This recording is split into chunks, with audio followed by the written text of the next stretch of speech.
identitaire que certains responsables politiques un peu paresseux ont tendance à promouvoir. Ce que l'on redécouvre avec vous dans ce livre, c'est peut-être que une érosion de la gauche traditionnelle, parti socialiste, pour le dire vite, c'est peut-être aussi d'avoir été trop idéologue et pas assez regarder les faits économiques. C'est-à-dire que quand le RN dit... Moi, je suis du côté de la France des oubliés.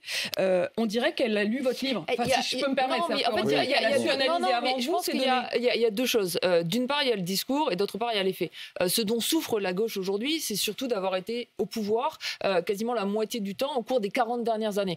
C'est aussi d'ailleurs ce dont souffre en partie la droite. C'est-à-dire qu'il y a eu l'expérience de la gauche au pouvoir, l'expérience de la droite au pouvoir, beaucoup de déceptions. Thomas soulignait la désindustrialisation. On peut rappeler les propos de Jospin à la fin des années 90, quand vous avez des fermetures d'emplois, des fermetures d'usines. Et qui dit l'État ne peut pas tout. Il dit l'État ne peut pas tout. Bon, pour les ouvriers qui ont perdu leurs emplois et qui aujourd'hui ont des problèmes de pouvoir d'achat, ils se tournent vers la gauche, ils se disent bon, la gauche a gouverné, la droite a gouverné, donc finalement, testons le RN. Pourquoi pas le RN. Le problème, c'est que le RN a raison dans certains points de son discours. Par exemple, quand le RN, on parlait de la propriété, propose d'aller plus loin dans les prêts à taux zéro. Donc aujourd'hui, vous pouvez avoir un prêt à taux zéro pour accéder au logement à hauteur de 100 000 €. Et le RN va dire à partir du 3e enfant, on va vous rembourser aussi les 100 000 €. C'est-à-dire que vous non seulement vous empruntez à taux zéro, mais vous ne remboursez pas les 100 000 €. Oui, sauf qu'ils ne disent pas comment ils vont payer.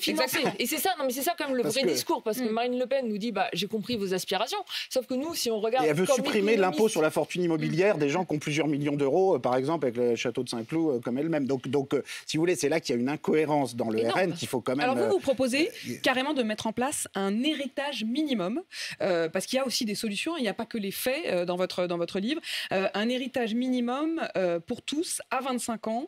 Ça veut dire quoi? Ça veut dire donner quoi, 50 000, 100 000 € à tous à l'âge de 25 ans? Alors actuellement, l'héritage moyen en France, c'est de l'ordre de 220 000 € par enfant.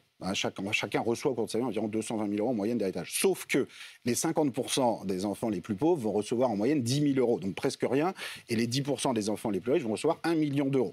Alors, là, nous, ce qu'on propose là, c'est de dire, bon, peut-être que si tout le monde, les 50% les plus pauvres, on les fait passer de quasiment 0 à 120 000, ceux qui touchent actuellement 1 million ne toucheraient plus que 600 000. Mais ça fait encore une sacrée inégalité d'opportunités. Et si vous voulez mon avis, on pourrait aller plus loin.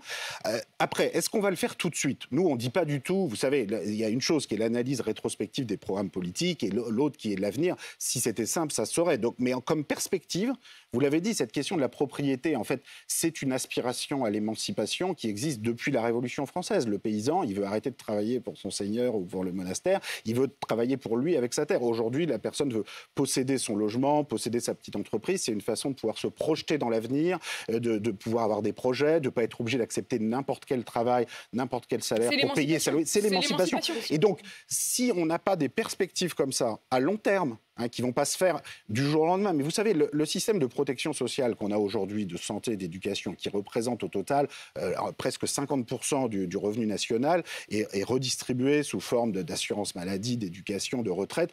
Avant la Première Guerre mondiale, c'était moins de 10% du revenu national. Si on avait dit à cette époque-là aux économistes ou à beaucoup de journalistes, on va avoir 50% du revenu national qui va être socialisé, les gens auraient dit, oh là là, ça va être le communisme, le monde va s'effondrer, l'économie n'existera plus. Sauf qu'en fait, on a eu la plus grande prospérité économique depuis un siècle. Enfin, on n'a jamais été aussi riche, aussi productif.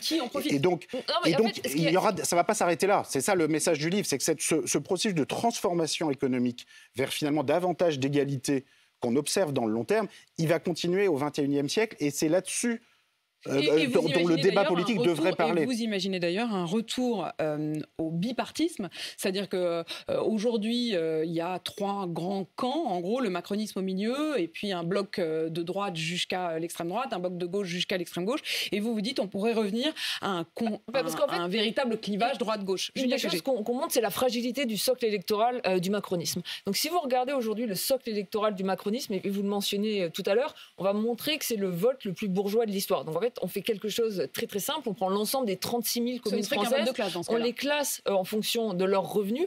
Et si vous regardez le macronisme, en fait, vous avez les communes les plus riches qui votent très fortement pour Emmanuel Macron.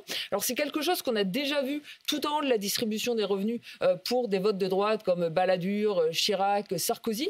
Mais la vraie différence entre cette droite traditionnelle et Emmanuel Macron, c'est qu'à l'époque, si vous prenez Chirac ou Balladur, ils arrivaient aussi à capturer une partie de l'électorat modeste, et notamment l'électorat modeste rural. Donc vous aviez une partie des communes les plus modestes qui votaient à droite, et puis les communes les plus favorisées qui votaient vraiment davantage à droite. Et ce qui se passe avec Emmanuel Macron, c'est qu'Emmanuel Macron n'a plus du tout de vote populaire. La pente est aussi forte en bas qu'en haut. C'est la plus marquée. Et ça, on n'avait jamais vu ça dans l'histoire. Et ce qui fait qu'en fait, il est aujourd'hui au gouvernement avec un socle social extrêmement étroit, caractérisé par des revenus et un capital immobilier particulièrement privilégié. Et ce qu'on pense, en fait, c'est que ce socle social est extrêmement fragile et qu'il serait préférable de revenir finalement à un système de bipartition avec de l'alternance politique, parce que c'est quand même l'alternance politique qui a permis, comme le disait Thomas, le progrès social tout au long du XXe siècle. Alors la presse de gauche s'est réjouie. Je veux par exemple le titre du journal L'Obs qui dit « Pourquoi la gauche peut revenir ?» à propos de votre livre, parce qu'ils estiment que dans ce livre, il y a toutes les clés pour que la gauche revienne. Est-ce que vous pensez qu'elle en est capable aujourd'hui, Thomas Piketty ? Oui, alors je pense que oui, je pense qu'on peut revenir à la bipolarisation gauche-droite beaucoup plus rapidement que ce qu'on imagine parfois, même si la situation actuelle est complexe et chaque bloc est très fragile. Nous, ce qu'on dit simplement, c'est que le bloc de gauche, finalement, a une assise populaire électorale qui est moins faible que ce qu'on dit parfois, et en particulier par rapport au bloc RN. Donc, la difficulté du bloc RN, c'est que c'est vrai qu'il a une assise populaire dans le monde rural, mais très faible dans le monde urbain, et s'il cherche à s'étendre, on arrive par exemple sur le vote Zemmour, qui lui, pour le coup, est un vote extrêmement bourgeois. C'est-à-dire, si on regarde par rapport aux revenus moyens des communes, c'est encore plus bourgeois que le vote Macron. Ça veut dire que si on vous écoute, c'est encore plus bourgeois que sur le vote Macron. S'ils arrivent à se réconcilier tous les deux...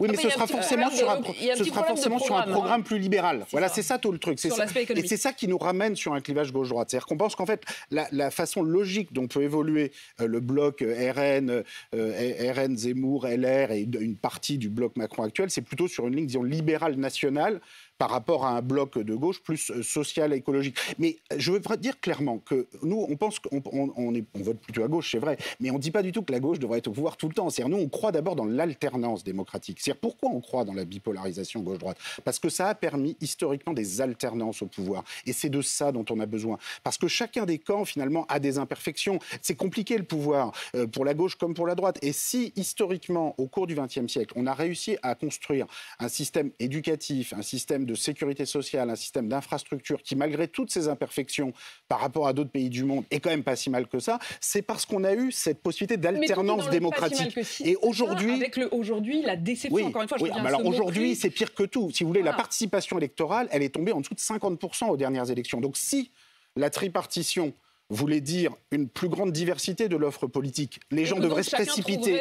On devrait se précipiter aux urnes. Ce qui est frappant, surtout sur ce déclin de la participation électorale, c'est qu'il n'est pas du tout également réparti dans tout le territoire. On n'a jamais eu une telle différence entre le vote des communes les plus pauvres et le vote des communes les plus riches. Aujourd'hui, les communes les plus pauvres ne votent plus. Elles ne se déplacent plus pour les législatives. C'est la question et de moins en moins pour les présidentielles. Mais ce qui est important, c'est que ça n'a pas toujours été le cas. Si vous regardez les années 50, 60, 70, 80, vous avez une participation électorale qui est plus importante chez les plus modestes que chez les plus favorisés. Donc il faut aussi s'interroger. Ça, c'est une des découvertes du livre aussi. C'est-à-dire que parfois, on s'imagine que c'est toujours les communes riches qui votent davantage. Mais ce n'est pas vrai du tout si on regarde sur 2 siècles. Mais personne ne l'avait regardé avant. Et si on regarde sur 2 siècles, en fait, ce n'est pas vrai du tout. Il y a des périodes entières, comme disait Julia, où les communes pauvres votent davantage, sans doute parce qu'elles ont une offre politique, des programmes qui leur parlent plus. Et aujourd'hui, eh bien, on n'avait jamais vu un écart pareil entre les communes pauvres et les communes riches. Donc, cette crise démocratique, à nouveau, pour nous, c'est d'abord une crise sociale, économique, des programmes qui ne correspondent pas aux aspirations. Et tous les responsables politiques qui nous parlent d'identité et de tissu du matin au soir, si vous voulez, si ça intéressait les gens, les gens se déplaceraient... c'est vraiment le second résultat de notre enquête. C'est-à-dire qu'on prend cette classe qu'on appelle géosociale, donc il y a l'aspect territorial et il y a l'aspect revenu, patrimoine, éducation, emploi, etc. Si vous prenez ces dimensions-là aujourd'hui, vous expliquez 70% des écarts de vote. On n'a jamais expliqué autant des écarts de vote avec la classe géosociale. Vous prenez l'élection de 81, Mitterrand-Giscard, qui est censée être l'élection gauche-droite par excellence. Avec la classe géosociale, on explique à peine 50% des différences de vote. C'est pas mal, mais moins qu'aujourd'hui. 70%. Vous rajoutez l'identité, vous rajoutez la religion, vous rajoutez le pourcentage d'immigrés, on monte à 72-73%. Donc en fait, les gens ne votent pas sur les questions d'identité et d'immigration. Ils votent sur les questions socio-économiques. Et c'est pour ça qu'il faut des réponses socio-économiques socio-économique à la crise actuelle. Et toutes les données, elles sont donc dans votre livre. Julia Cagé et Thomas Piketty, merci à tous les deux d'être venus. Le livre, donc, qui est publié aux éditions du Seuil, et le site internet, puisque unehistoireduconflit-politique.fr, vous mettez toutes les données collectées donc, sur le site internet.